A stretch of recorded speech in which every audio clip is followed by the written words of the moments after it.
Ladies and gentlemen, boys and girls, podcast listeners of all ages and stages, welcome to episode 73. Is it episode 73 already of the Jelly Thoughts podcast? You're joining me live from my basement here in Moncton. If you're watching the video, behind me is a plant. That's the only thing behind me. It's a bit of a blank slate, but one of these days I'll get something on the wall. That's not what we're here to talk about today. What we are here to talk about today is Brad East and his book, Letters to a Future Saint, Foundations of Faith for the Spiritually Hungry. Guys, very often I go into these conversations with expectations because I've, been researching people or having maybe online conversations with them or stalking them for a while. I knew almost nothing about Brad. Somebody kind of passed this book along to me kind of in advance and said, hey, would you have a conversation with Brad? I was like, sure. So I knew nothing about it. This, guys, was one of my favorite conversations. We went deep on some really, really great stuff, particularly about baptism, which is always a pet topic of mine. But we talk. I find out what the beginning of the Star Wars movies, the text that goes up on the screen. I find out what that's called, the technical term for it, guys. I got so much out of this. But honestly, this book in particular, you'll hear me gush about it in the conversation, so I won't steal my own thunder. I think you're going to find this to be a really interesting and instructive conversation. Maybe not. If not, let me know. Come at me in the comments. But rather than hear any more of my preamble, I'll just say without any further ado, my surprising and delightful conversation with the one and only Brad East. Where am I joining you today? A place with a lot of books. Yeah, my office in Abilene, Texas. Okay, so I did a cursory amount of research. And so Abilene is where you teach. Abilene is also, it's Abilene Christian University, is ACU, yeah, sorry? That's right. And it's in a place called Abilene, Texas. Yes, yeah. So Abilene is a city 3 hours due west of Dallas-Fort Worth. Dag, 3 hours. Texas is a big place, isn't it? Yeah, that's a quick day trip here. Yeah, sure. Well, it is in the Maritimes, what we call the Atlantic provinces of Canada as well. And maybe we have something else in common. Do we tend to refer how far something is from where you are? Is it how long it takes you to drive there? Is that the average? Yeah. So it's not in miles or kilometers as we would say up here. Correct. It's like take you 2.5 hours. That's exactly right. Yeah. So Abilene, I mean, did you grow up in the Texas area yourself? Yeah, I'm from Central Texas and Austin, just north of Austin, which is so that's, if you want to think of it in terms of a triangle, Austin is more or less exactly 3 hours due south of DFW, so it forms a triangle to the southeast of Abilene. So that's where I grew up, and I came here for undergrad, and then went off to a couple different universities out of state to get degrees, and then came back here 7 years ago to teach. And is it from whence in those other institutions did they beat the Texas accent out of you, or is it just that you never really had a strong Texas accent? I have never had a strong Texas accent, but I not only naturally deploy the y'all as the second person plural, but insist on its correctness in both speech and writing. So that's where my Texanness comes out. So you're saying if it is a multiple or a plural of the second person, you would actually request that people do Y apostrophe ALL? I mean, I wouldn't request it. I would recognize that they were right to do so and wrong not to do so. So there's no custom like Brad East like style guide that goes along with like Turabian or whatever. No, it's just that you'll get docked points if you don't use it. It shows you my naivete when I went to other places, especially outside of the South, when I was up in Connecticut, and I would address emails to y'all or refer to y'all, y'alls. So there are two apostrophes, Y apostrophe ALL apostrophe S. Yes. And it never dawned on me that this was not the way other people spoke or wrote. But it's actually incredibly beneficial. I've had this conversation actually a number of times for English Bible readers, if there was maybe if that made its way in, because of 100%. Course we lose the whether we're talking to you or whether we're talking to you. Just on Sunday I was teaching Ephesians 3 on Sunday morning to a class, and when I read it out loud to them, I was putting there more than anywhere else, those opening 3 chapters you have to notice the pronouns, like who's the we? Like, and when he shifts to y'all, who's he talking about? Well, he's talking about we Jews and we Jewish apostles and y'all Gentiles. So I read the y'all for them, and Texans eat it up, Beautiful. Wonderful. Okay, so you grow up in Texas, you go there for undergrad, you go to some relatively prestigious places on the East Coast of the United States. Now you're back. You've been there for a little while. What are you... I looked and I didn't see that you're teaching anything this fall. Are you off teaching this fall? Yeah, I'm on a 1-year sabbatical right now that I just started. Okay. So sabbatical, often people end up using that to write things. You just came out with 8 books? Like, I just seems like you've come out with a lot of books. It's like a baker's dozen, Yeah, a scholar's exactly. dozen. It's rough. So are you going to be also using this to do some more writing? Yeah, I've actually, it's funny, for 5 years I've had a slate of a bunch of projects, and this is the last one, and then I'm kind of back to a blank slate. But the book is that I'm researching and will be writing, especially in the spring, is a book in a series for Lexham Press, and the series is called Ministry Guides. And most of the ministry guides, so that's all written for pastors, church leaders of some kind, and they're 45,000 words for folks in formal ministry in a church. Most of the topics are typical, so preaching, teaching, evangelism, pastoral care, singing, funerals, whatever. Mine is digital technology, and so this is a pet interest of mine. And I've developed a course I teach here now for the last few years. I've been reading on the side for a while, and this year is my excuse to read deeply into the literature and try to produce something useful for ministers. So elevator pitch on what you mean by digital technologies. Yeah, the challenges and opportunities, but emphasis on challenges of digital technology for worship, pastoral ministry, and Christian discipleship. So the kinds of things that we're doing right now, like you and I having a conversation like thousands of miles and/or kilometers apart. Yeah, to an extent, although, yeah, I mean, since I haven't written it yet, I don't quite know yet. I'm something of a Luddite, and if you put me on the spot, I'd probably say I think that technology is the greatest challenge, maybe the greatest threat facing the church today, at least in the West, maybe in the world. Threat to actually faithfulness to the gospel and catechizing the next generation. And so mostly seeing the challenges, because I mostly see churches and church leaders being uncritically accepting, not really thinking about the trade-offs and downsides. In other words, if you never say no, a yes doesn't mean anything. So you gotta say no sometimes, or a no to these parts of it, although yes, and yes to these aspects. Because if you always just embrace whatever the latest technology is, then you're not actually being critical or thoughtful, much less discerning. Yeah, or intentional, right? If it's just if it's just an automatic yes, then it's not. Yeah, that's interesting. I mean, God bless you as you peruse those things. I mean, obviously we came off a time where uncritical. I would say, maybe a lot of people uncritically accepted, kind of like broadcast platform type technologies for their worship services during that time. Yeah, I mean, exactly. Certainly some people were critical of it, and then they tried, and then some of them were resistant to it. So they actually chose and said, you know what, this is a hill on which we'll say no, and then didn't. Yeah, my take on that what's the story? COVID supercharged pre-existing habits. Of course. So the trends were all moving that direction, and there were churches tiptoeing, sometimes walking, sometimes running in that direction. And if it's not running but a car, then COVID turns on the NOS and it just heads for the finish line. Sure. And nobody really looks back. And it's understandable given that it was a time of emergency, so we can be gentle in our judgments, but when we're not in emergency anymore, we should think back and think critically about what we do now. Reevaluate those things. Wonderful. Well, I'll look forward to seeing how that shakes out. Not what you're here to talk about. I was joking when I said you put out a dozen books, but I mean, honestly, what, 3 or 4? There's been a number of books that have been released recently. We're here to talk about one of them.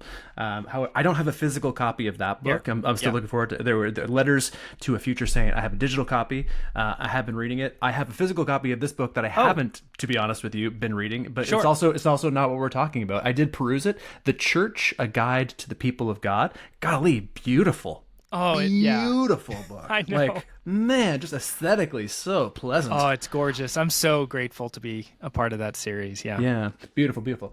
And also, from what I can tell, this one here, the way that it's laid out is beautiful. This is a pretty unique offering, I think, in the world. I remember a long time ago. I mean, I read Screwtape Letters when I was a young person, but then there was it's from C.S. Lewis, but I also read a book that I can't remember the title of, but it was also a bound collection of a bunch of letters that Clive Staples Lewis had written to another woman. And so we only ended up having, I think, if I remember correctly, just the one side of that kind of conversation. Yeah. But I was kind of harking back to both of these things with the way that this particular book is laid out, because it's just a bunch of short letters, hypothetical and kind of, I would say fictionalized. Is probably not really the way of saying it. They contain true things, but nonetheless kind of constructed letters to an imagined or idealized person who's receiving them on the other end. Who is this idealized person, Brad, who's receiving these letters on the other end? Who were we writing to? My students is the short answer.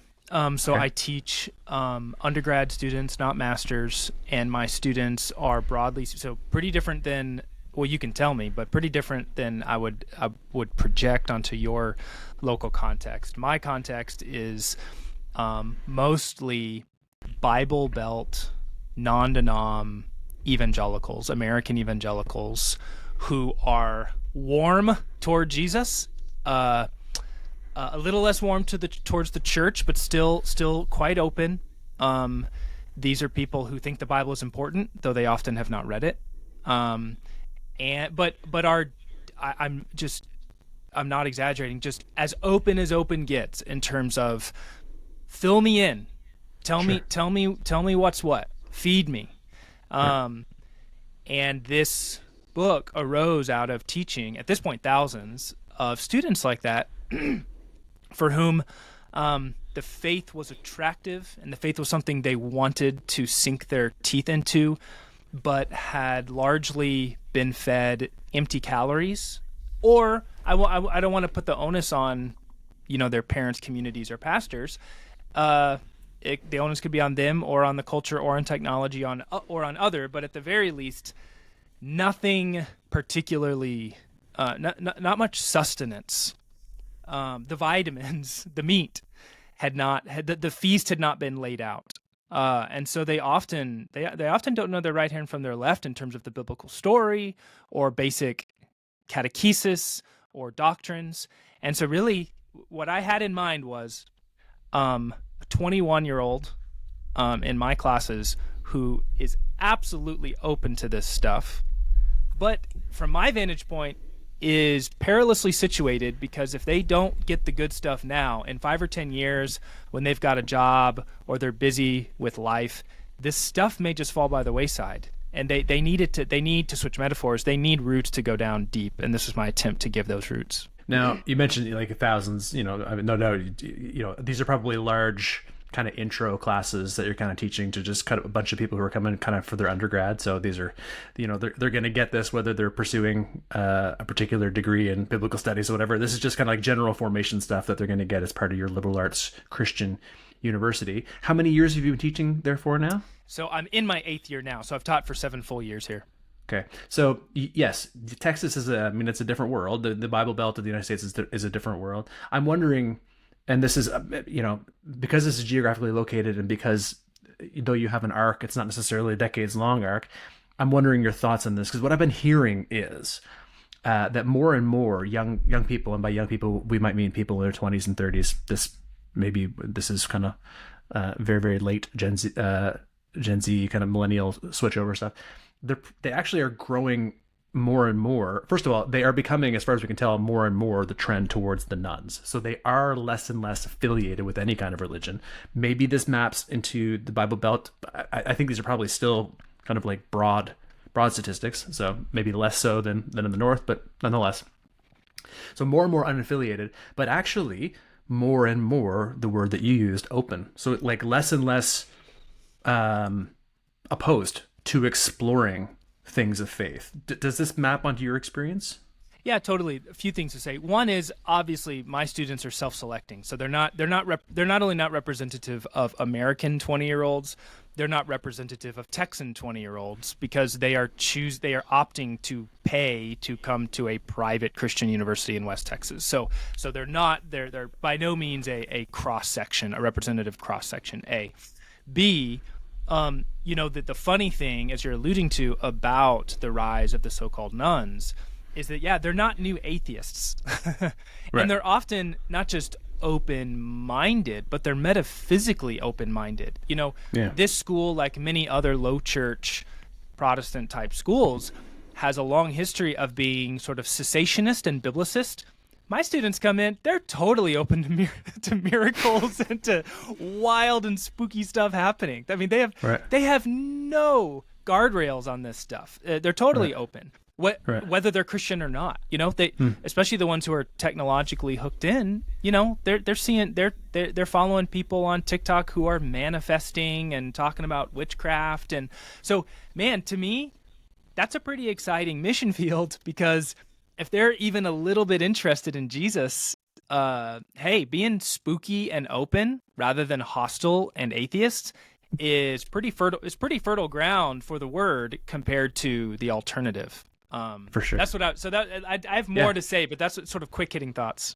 Yeah, well, I mean, we have some time, so any more that you'd like to say, you can hop in with that right now. But I mean, I'll maybe create another little layer for you in saying this is that I'm kind of it's aghast when you double down and describe the kind of people that you have. Again, people who are self-selecting to pay, I mean, probably not a little bit of money to go to a Christian private school, and yet don't really seem to have that deep of a handle on the Christian faith.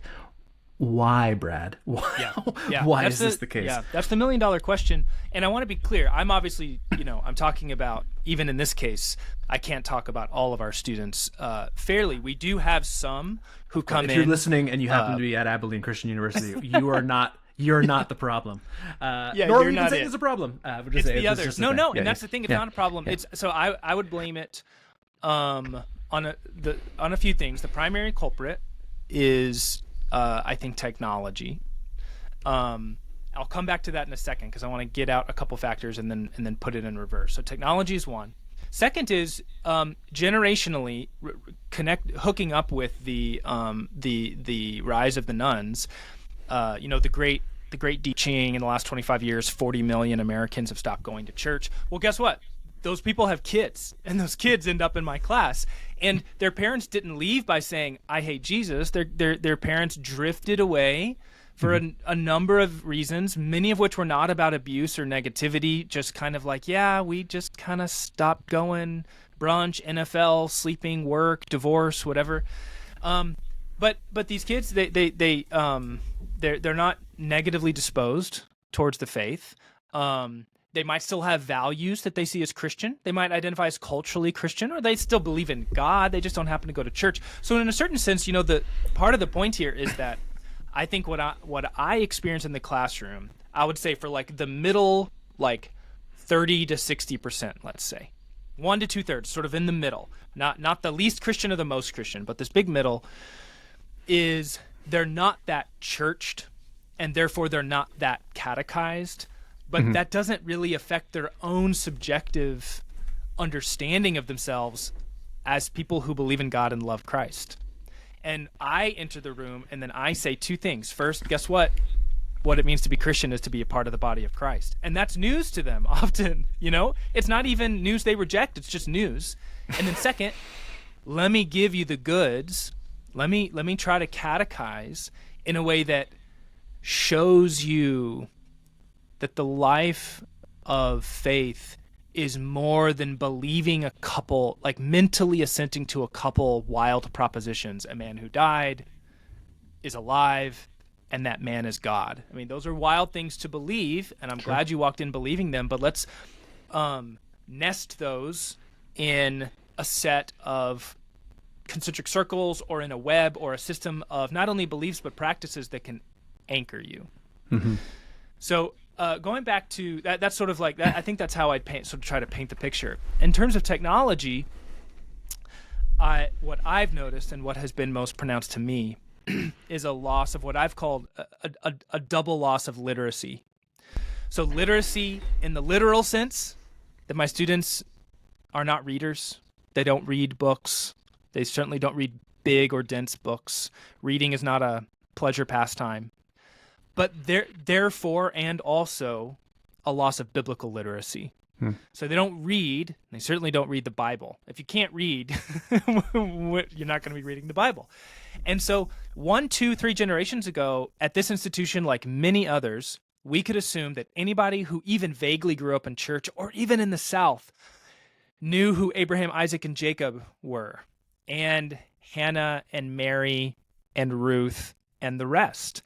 And my students don't. They don't know if Abraham came before Moses. They don't know what Joshua did. They don't know about Achan's sin. They don't know who the second or third king of Israel was, etc.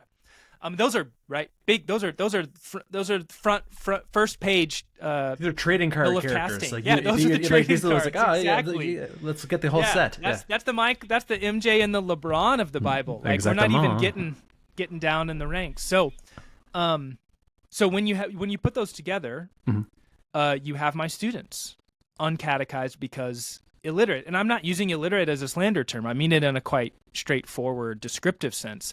And why? For all the reasons I already said, but technology has colonized their and our minds, habits, routines, attention spans, and that has affected our churches and our public worship and our youth groups, and technology is a big part of the problem. So, wow. So two words that were kind of used there. First one, technology.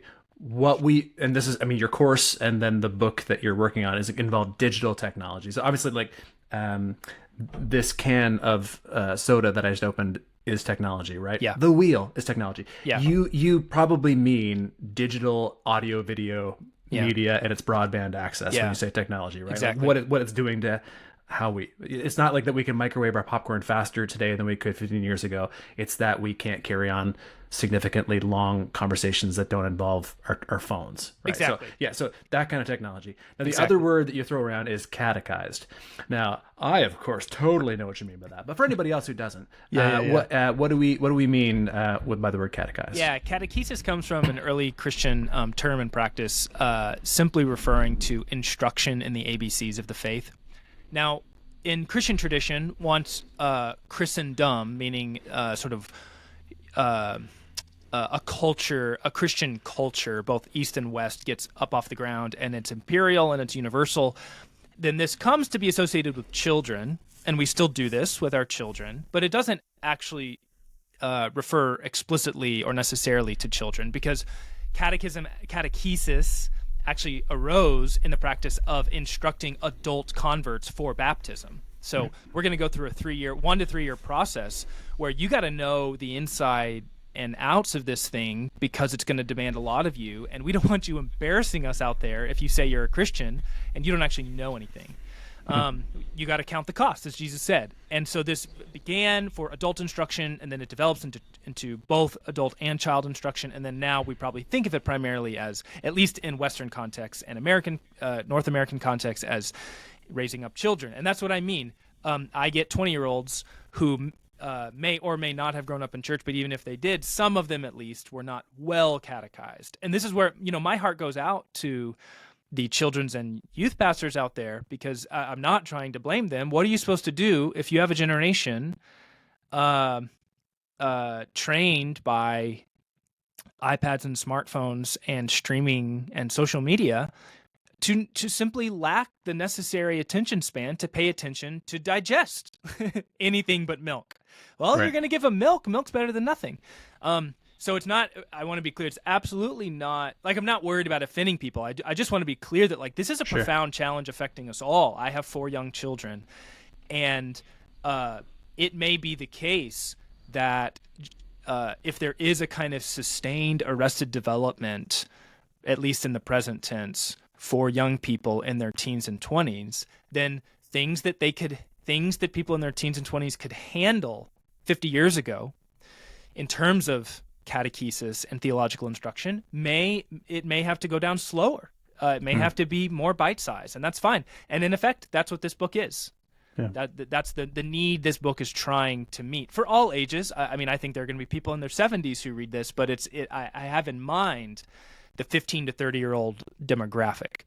Yeah, okay, good. So 15 to 30. So yeah, it's like, I mean, I want to say, you hint at it correctly, is that if this is the layout of the land in terms of like people's attention span and their ability to process, I mean, just complex information, full stop, let alone spiritual complex information, it's systemic. It's not, oh, you guys forgot to just peel the label off of this battery before you put it in, everything's going to work. Like, these are webs within webs in terms of like, this is very, very, there is no simple solution to any of these problems. Exactly. Yeah, I couldn't agree more. Yeah. So, and then I had a conversation with just somebody at my church on Sunday who was concerned about their children's kind of education and like how they're going to get, I mean, they have a 6-year-old and a 4-year-old, but already they're like, how will I make sure that these children grow up in the faith? And I said, well, I mean, home matters. So, 1.5 hours on a Sunday morning is a drop in the bucket, right? So what you've actually done here, though, Brad, is you've given a really helpful and useful tool. So like, I immediately, after I read the first chapter, I said, I want to read this with my 12-year-old. Like, I definitely, and I was like, and I'm not promoting, I mean, I don't get any kickbacks for these books. I often enjoy the content of books. So like, I'm like, oh wow, this is really great, really great stuff to wrestle with or whatever. And occasionally I'm like, oh wow, the prose is also really useful or whatever. But this book is such a beautiful combination of both the kind of form and the function. Like, they're just these kind of short chapters, really easy to read. You could easily do it in like 5 minutes, read a chapter with your, read it aloud or read it together. And then you have some thoughts about it. Really, really well laid out. I'm excited about it. I have some specific questions about the book, but let me just, one more general one. What sorts of things right away? Obviously, you set this out very systematically, but were there like the ones when you sat down to write it? What were the chapters that you're like, well, this is because this is like the most frequently asked question or the most frequently noticed lack in somebody's kind of catechesis or whatever? Man, that's a good question. Just to your point about reading it aloud, a buddy and colleague of mine who teaches art here at ACU, he read, I asked folks for feedback, and I didn't just want academic theologians, God forbid, to give me feedback. I wanted it to be readable by ordinary believers. And he said he just had it printed out, and he started reading it to his then 5th grader, his 11-year-old at the time, and he was like, I can't wait till it's a book because I just want to read it out loud to him. And that I did not ever imagine someone doing that, but that is exactly in the spirit of the thing. So in terms of I'll say 2 things. One, I wrote it very inductively, and I'll actually back up to say I explained this at some point in the letters, but I got the idea from writing letters to my godchildren and to my nephews, all of whom were baptized within a relatively short span of time and spanned the ages of infancy to like 10 years old. And it was such a wonderful exercise to try to write in a way, they're not going to read it, obviously, as a 2-year-old, but even as a 10-year-old, I was kind of imagining, okay, before you leave the house, you'll read this in middle or high school. Okay, and I'm going to put down in a single page what it means that you've been baptized today. How do I do that? I don't get to lean on jargon as a crutch. I don't get to hide behind big words. I actually have to use plain language to tell you what it means that you went down into the waters of baptism. And it was very moving for me, and it planted that seed. And so part of what I did when I set out with this book was I wanted to write myself into it. I wanted to write and imagine what kind of things or what kind of questions would arise for if this correspondent of mine, this interlocutor, were real. And at least one or two things happened in that. One was that I basically just followed the course of the biblical narrative. Second, I didn't end when the biblical narrative ended. I mean, I don't mean Revelation, but I didn't end in the year 100 AD because I wanted to communicate by the form of the book that the story of God's people doesn't end with the death of the last apostle or the writing of Scripture. It only ends with the return of Christ. And then third, one of the decisions I made that you know since you've seen the book is, after introducing what I'm up to, I don't begin with Jesus. I don't begin with creation. I begin with Abraham. I was going to ask, this is one of the questions I had that I kind of generated directly from the text. I looked at the table of contents, and you're reading through, like you say, it's got this kind of, creation, fall, redemption kind of overall thing. But I was like, but why are we starting with this, as you say, God chooses, God calls a special people. Why start there? Two reasons. All my answers will be twofold. Very bipartisan. Even when I get to 3 or 4, I'll add conclusions to my conclusions. So on one hand, it's a tactic or a tack that I take with my students, which is what I tell them is chapters 1 through 11 of Genesis are not the beginning of the biblical story. They are the crawl that opens Star Wars Episode 4. Yes, exactly. They call that the crawl, the words that go. Oh, I never knew that. The crawl. Yeah. A long time ago. Crawl. Okay, good. It's the setup. Yeah. For when the real action happens, for when the Star Destroyer enters the frame, and you see Leia and Vader, and you're in media res. You're in the middle of things happening. And does this work for your 20-year-olds? Have they seen it? It does. They actually do still know. They prefer Marvel, but they do know Marvel and Harry Potter. But Star Wars, they're aware is they like the Mandalorian. There you go. Okay, so you're in media res. You're starting. Okay, you're in the middle. Yeah. Okay. It's a way to get them into liturgy, and also with you. So, all that to say, I actually wanted to do that. Obviously, the Bible does begin with chapter 1, but I wanted to begin with the beginning of God's primary and saving work in the world, and then to tell that story to its proximate end, and then to say, wow, things really seem to go poorly. Like things didn't go the way you would hope. So then back up, go to creation, go to fall, go to humans, go to fall, go to sin and death, and then jump forward to Christ, who is the culmination both of the creation, Adam, and sin story, and the culmination of the Abraham, Israel story. Okay, so that's all on one hand, okay? And that's pretty architectonic and big picture. So let me be a little bit more practical. I did that because this is my other gambit with my students. What it means to be a believer in Christ and a follower of Christ is to be a part of God's people. Mm-hmm. It is to be a part of the body of Christ. It is to be adopted into the family of Abraham. Well, how can I make that point land? Well, by showing you that the whole show gets started in chapter 12, verses 1 through 3, with Abraham, and from the calling of Abram in chapter 12, verse 1, all the way to all the way to Revelation chapter 22. That's the story of God's people, in other words, the children of Abraham. And you, a believer in Christ, only have a part in that story to the extent that you are a part of that family. And if you're not a part of that family, you're not a part of the story. And that's just so wild and disorienting to my students, but then it clicks into place, and this is what I wanted to do with the book. It clicks into place why the church matters. Like, why can't I be a solo Christian on my own, spiritual but not religious, or I love Jesus and I stream from home, but I'm not part of a body of believers who partake of the body and blood of Christ? Well, because the story of the Bible, you want to be a biblical Christian, the story of the Bible is about Abraham and God's special people. You got to either be a part of that or you're not part of God's special thing. Bold words. So then how is it that one becomes a part of God's special people? Yeah. One word, baptism. Okay. More than one word, by adoption through Christ and His Spirit. In other words, by faith.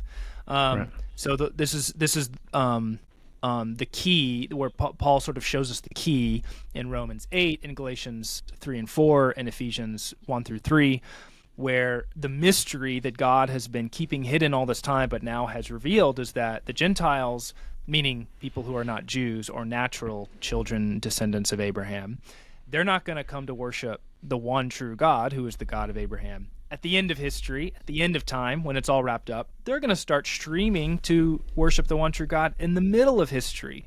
And they're going to do so by faith in Christ and receiving His Spirit and being clothed in Him through the waters of baptism. And what that effects is a double adoption. You are adopted into Abraham's family so that you can say, "Our father Abraham had many sons, and I am one of them." So Right. you get to say that. You're integrated into the family, but you are also, so that's a horizontal. You're part of this family down here on earth, but you are also thereby adopted vertically as children of God the Father. So there's this twofold adoption, and the point of all of Paul's letters, and really I think of the entire Bible, is you can't have God for a father without Abraham for a human father.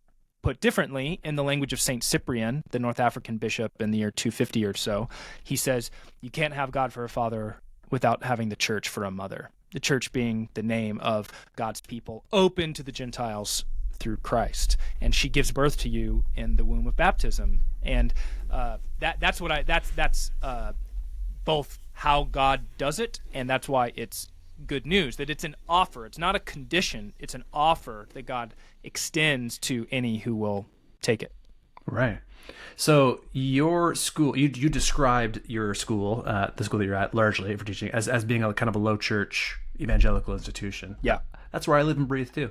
Yeah. And so a number of things that you said in there, I would imagine, end up encountering some friction. I mean, first of all, there's a general, I don't know if it's angst about, or just kind of apprehensions about, or just disinterest in institutions kind of writ large. Yeah. And so the way that you just kind of described the church kind of smacks like a kind of sounds like an institution, Brad. So how do you feel like people are interacting with this idea of like, yeah, I'm a part of God's people, but I don't need to be a part of whatever this kind of juggernaut of Christendom is, or whatever? Like, how do you end up kind of interacting with those thoughts? Yeah. You imagine my students saying something like, "It sounds like institutions are good." Me being like, "Yes, you've understood," And they actually do say this about rituals. It's like you talk about the sacraments and practices of worship. They're like, "That sounds like rituals." It's like, "Yes, you have heard me correctly." But isn't that dead religion, Brad? Yeah, isn't that dead religion? Yeah. Yes. I try to use a number of analogies with my students. One that comes to mind is you can't be a part of the household you're growing up in except by living in it. So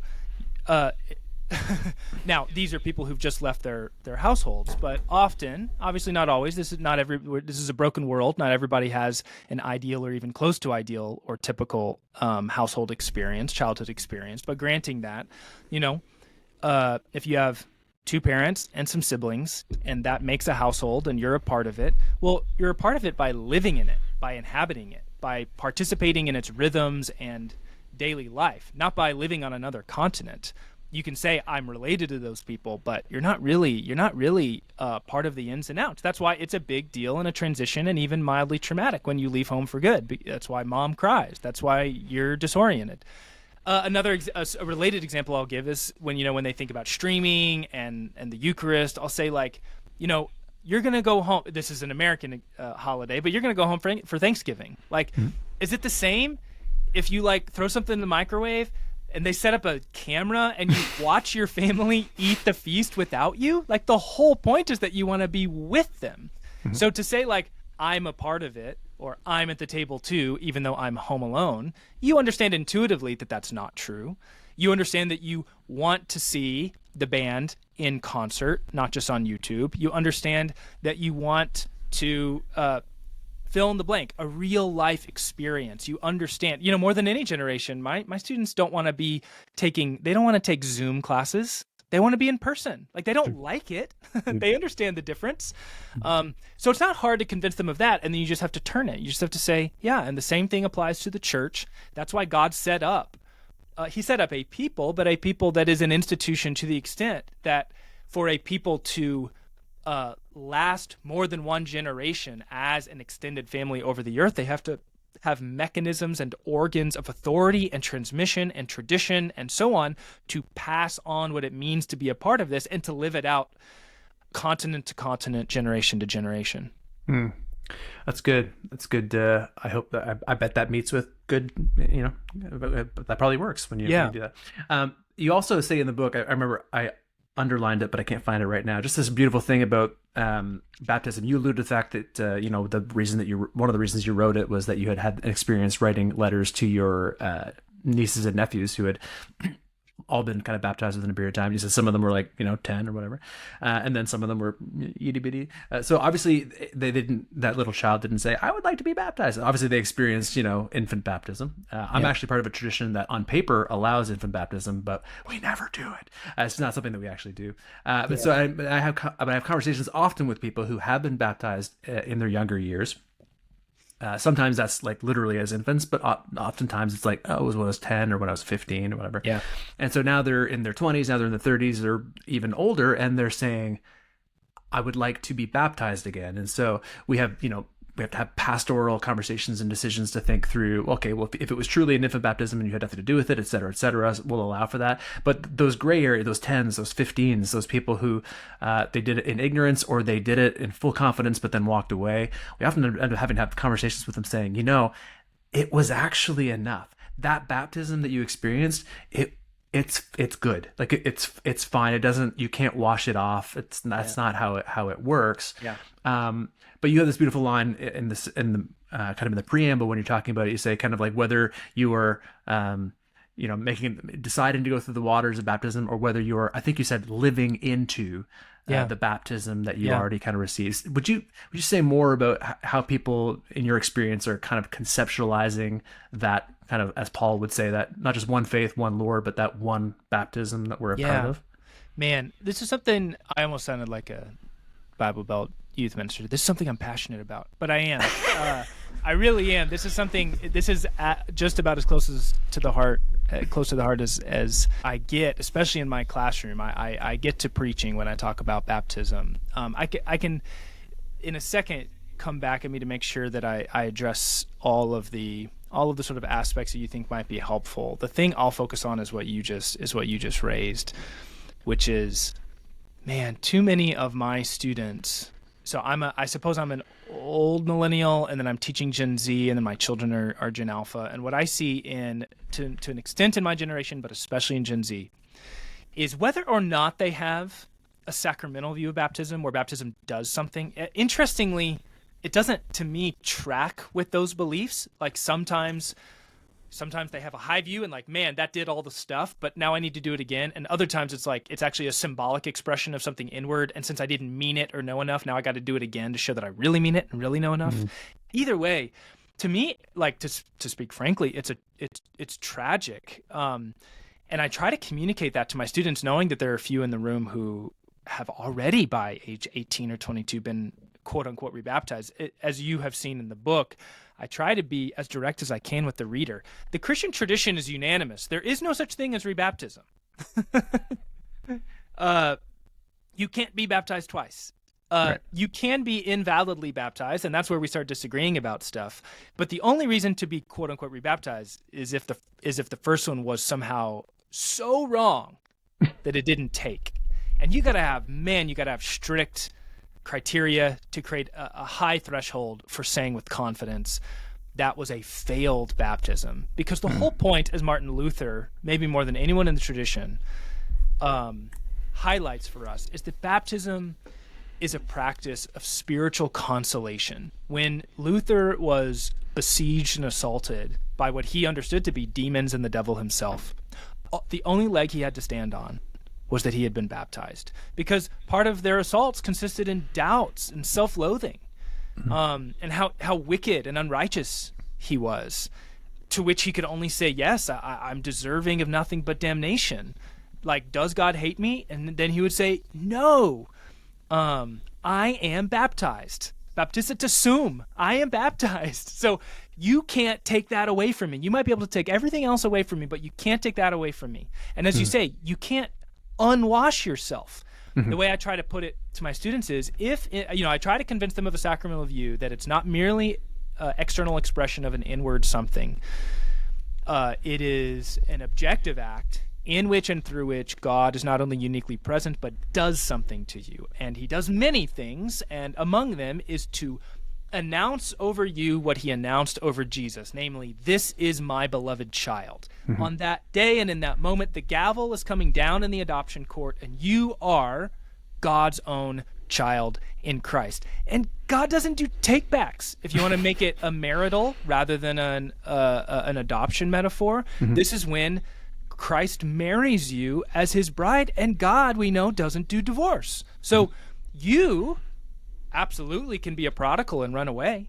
You can try to disown yourself. You can try to say, I'm just going to be a servant in my father's household. I'm not his son. I'm not his daughter. You can say, I'm not a faithful spouse. But it doesn't matter. Your fidelity doesn't bear on God's or Christ's fidelity to you. So if you come running back, you're welcomed as a child. You come running back, you're welcomed as the bride that you always have been. And so, yeah, it fills me, not with despair, but it fills me with melancholy and lament that whatever this generation has imbibed has suggested to them that the validity or efficacy or value of their baptism is somehow related to like how deeply they felt it or how much brain knowledge they had. And so at 10, I didn't know as much as I did at 14, but at 14, I didn't know as much as I knew at 19. And certainly at 19, I hadn't experienced life's trials and sufferings as I would at 39. But what about 69 and 99? Well, I tell them, like, this is just an infinite regress. Like, are you going to be baptized every day till the day you die? This is the whole point of the sacrament and its institution, is that God put it into place to do one time, once for all. You get what you need, and you need to repent. You need to stay on the narrow path. You need to follow Christ. You need to be honest. You need to say the Lord's Prayer and ask for your debts to be forgiven. But you don't have to be born again because you've already been born again. All right, I'll stop preaching. But you're right. You can preach when it comes to that. That one's in the can, but it flowed out very nicely. No, it's beautiful. Yeah, I mean, it's also like it's worth being said, like that you are like the way that we say it in English, and I don't know many. Je connais français, but other than that, I couldn't say it in Greek or whatever. Baptizo. But the thing is, you are baptized. That's how it's said. It's not. I baptize self. Baptize myself. Like no, it doesn't. So it's something that you have to receive, right? It is in some respects a gift that's offered to you. Exactly. It's passive. It's passive. Yeah, exactly. There's just, my students do have a lingering anxiety that it's a work you perform to get something, and that's bad. It's like, well, no. There's no work. You're being drowned. Someone is holding you under and spiritually waterboarding you. Like, you are dying. Right. Like, your old self is being tortured to death. The old man of flesh and sin and death, and the devil's hold on all of that, is being drowned. Like, this is in part, it's a beautiful and peaceful image of bathing, but in another sense, God is killing the cancer in you. He's drowning it. And in the book, I quote an excerpt from the late poet Franz Wright's poem Baptism. He was a profoundly tortured human being, psychologically, mentally. He was addicted to all kinds of substances. And I guess I don't know if I'll say it and you can cut it out if you want. I'm trying to remember where I wrote it, but the beginning of his poem, I'm going to do it from memory if I can't find it quickly. The beginning of his poem called Baptism is called "That Old Adam is Dead. You killed him, and he's not coming back." And that's someone who had a midlife conversion, who understood what baptism really meant, and it put that old sinner to death, and he knew that he needed to die. And that's a powerful reminder in when we are used to a kind of sanitized version of the same thing. For sure. However, this, slightly salty-mouthed poet obviously had or at least is portraying himself as having like a visceral conversion experience. So to your point earlier, because feelings are so important, just writ large, they just are important, but they are the sacraments of these younger generations is feelings, right? How we feel about things. I do see the temptation or the struggle that they experience when I've been there when people have oversold baptism. So I've been there when people have been like, you don't understand, like this is going to be transformative. It's going to be life changing for you. You'll never forget this day. And I have to sit there and often end up saying to people, I don't remember my baptism. Unfortunately, I was a teenager. I wanted it. I meant it, no doubt. Yeah. But it wasn't, the skies didn't split. There were no doves. Yep. I don't remember it. No tremor in the force. Yeah, exactly. That's how I thought of it as a kid. When I was 10, 12, 14, I was like, am I going to feel this, someone was baptized? Yeah. Yes, that's right. So, I mean, for people for whom that is like the highest value, that affirms, because like you mentioned it earlier, like if we feel like our heart posture towards it is what makes it take, then if we don't have that kind of, then there's nothing inside ourselves that essentially validates, whether or not the goods got done, especially if we're saying it's a sacramental view. So in other words, if something's accomplished and you don't feel it, well, that's going to be, that is complicated for people to think through in some respects, right? Yeah. And so what I try to help my students see, and anybody who has this perspective, is a few things. One, it's obviously intuitive and right to say, like, I want to feel something not only in the moment of baptism, but I want my affections. It's like you don't go through your wedding day like a sociopath. You don't just have no emotions on your wedding day. It's a day full of emotion. And so it's totally fitting for emotions to mark a baptism. What I try to share with my students is the good news of baptism is that the power of the sacrament is not dependent upon the depth of your feelings.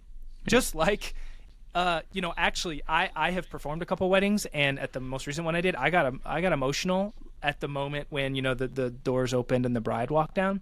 In my own wedding, I was sort of, I was so like frozen with like all these people and all these lights, and we have to do the right things, and I gotta receive, and what do I have to say, and I don't want to screw up. Like I was a little bit non-emotive then and there, though I wasn't non-emotive before and after. Sure. And so I think we can say by extension, you don't need to worry about having the right feelings, and like God's power to transform you, to make you his child, etc., to give you the gift of his Spirit, to wash you of your sins, all of it doesn't have to depend on your feelings. And why is this good news? Because then you never have to worry or doubt, right? Like when I made vows to my wife, they didn't stick me to make sure that like my blood pressure was right, or that my heart was beating, or that I felt the right things. I made the vows. The vows are what marry you. End of story. I don't have to wonder, am I really married? And in the same way, if you go down in the waters in the triune name, you're baptized. Full stop. Boom. End of story. It's done. And this is the beginning. It's not the end. It's the beginning of your story. Just as I said, yesterday I think was Citizenship Day and Constitution Day in the United States. It's Citizenship Day. It's Adoption Day. It's wedding vows. It's all those things. And it's good to be able to know on this, like you said, you don't remember, but I do know the date on which I was baptized, September 21st, 1997. Like that was the day. That's my baptism day. My boys, just 2 days ago, actually, we celebrated my boys' 1-year anniversary. So I suppose I'll add this as a kind of pastoral note for listeners who do share this worry.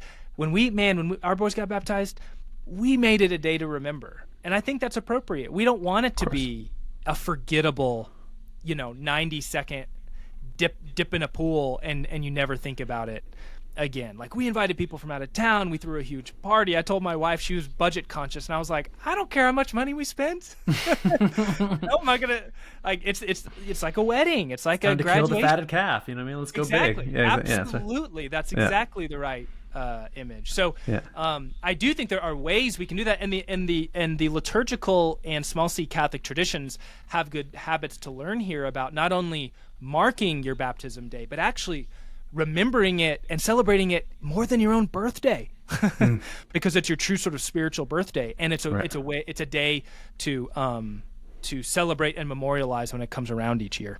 Yeah, goodness. I'm not surprised, but we're running short on time. So I think one more thing I wanted to say. I mean, the way that you kind of interweave, and you even just in the conversation, you obviously show your breadth of not just church history, but like some of the so-called church fathers or early writers. There's one part early in the book, like when you're talking about martyrdom, you say no one made Polycarp die for Jesus; he chose to, and just kind of dropping in these kind of figures, not just from the Bible, but from church history. Yeah. Later on page 14, you say something to the effect of like, as one person said, and then you say, the blood of the martyrs is the seed of the church. Not you. I think that's Tertullian, but then you don't say it's Tertullian there. So as you were going through this, I mean, as somebody who writes academic books, and you're like, show me the footnotes, show me the receipts. How did you think through like difficulty of trying to bring the breadth and the depth of everything you wanted to do, but also say, I got to make this like really readable? Like how did you find that difficult? It was difficult in a good way, in a way that forced me, like I said earlier in the conversation, forced me to let go of some of my crutches that all scholars learn to use to avoid clarity and accessibility. One thing I committed to myself to doing that I hope I succeeded in, I'm sure I missed it in one or two places, was anytime I used a word that Christians can't do without but is not a normal word for people, especially anyone uncatechized, I try to explain it. And I mean as quote unquote simple as possible, like apostle. Like, I do not assume that my readership knows what apostle means, what prophet means, what Old Testament means, what Torah or law mean. Mm-hmm. That was one. Just anytime I give you it the first time, I wanted to explain. Like, I don't assume they know who Paul is. I don't assume they know who Moses is. I got to introduce people. And then to your point, thinking about people like church fathers and martyrs and saints and monks and nuns and theologians and bishops, I didn't on the one hand want to overwhelm the reader. But on the other hand, I like to tell my students, who are often raised in traditions where the church basically was created the day before they were born, like they don't think of the intervening 2,000 years as in any way meaningful. It's the Bible, it's them, and maybe their local church at most. And I try to tell them, okay, you think of that as like Roman Catholicism or Eastern Orthodoxy or the Anglicans or Europe or whatever. Mm-hmm. But listen, if this is the church, if these are the people who handed on the gospel and the scriptures and who answered big questions like about the Trinity and the divinity of Christ, these are your people. Like, this isn't ancient history. This is your family history. It's your family tree. And it's fine for you to think that some parts of the family tree are that uncle at Thanksgiving, but you still got to sit there at the table with them. And so what I wanted to do in a really winsome way was to populate the family tree for readers who don't know these names. And if I have an enterprising reader, they'll go to the endnotes and they'll find Tertullian there. Sometimes I'm trying to give names, sometimes I don't want to overwhelm, but I want them to know that the family history is full. It's both the family history of Israel, into which you're adopted, and the family history since the apostles, of which you are a part. And especially for whatever subsection of my readership is intellectually inclined, like, wow, I'm only going to be a Christian if this stuff can stand the test of rigorous philosophical and scientific challenge. And I'm someone who likes to read and think about ideas. I want to lay the breadcrumb trail for them to see that it's not just that the family tree is populated, it's populated with geniuses. I can go read Tertullian and St. Irenaeus and St. Augustine and St. Thomas, Luther and Calvin and Edwards and Barth. I can read these people and I will realize that this is a storehouse of riches. And if my church didn't give it to me, it's there for the taking. Almost all of it's in translation. And actually, before I face those big gun challenges from the culture or the world, I can actually see how the depth of resources here to answer them in advance. And often they actually have already been answered. And so that also, I'm for different kinds of readers, I'm wanting to lay the different breadcrumb trails so that they can follow them if they wish. That's awesome. Well, like I said, I think it's those are some breadcrumb trails that I'll be picking up with hopefully my son. I'll be recommending it to other people as well. So just a fantastic book. Thank you for offering it amidst your baker's dozen of scholarly resources that came out.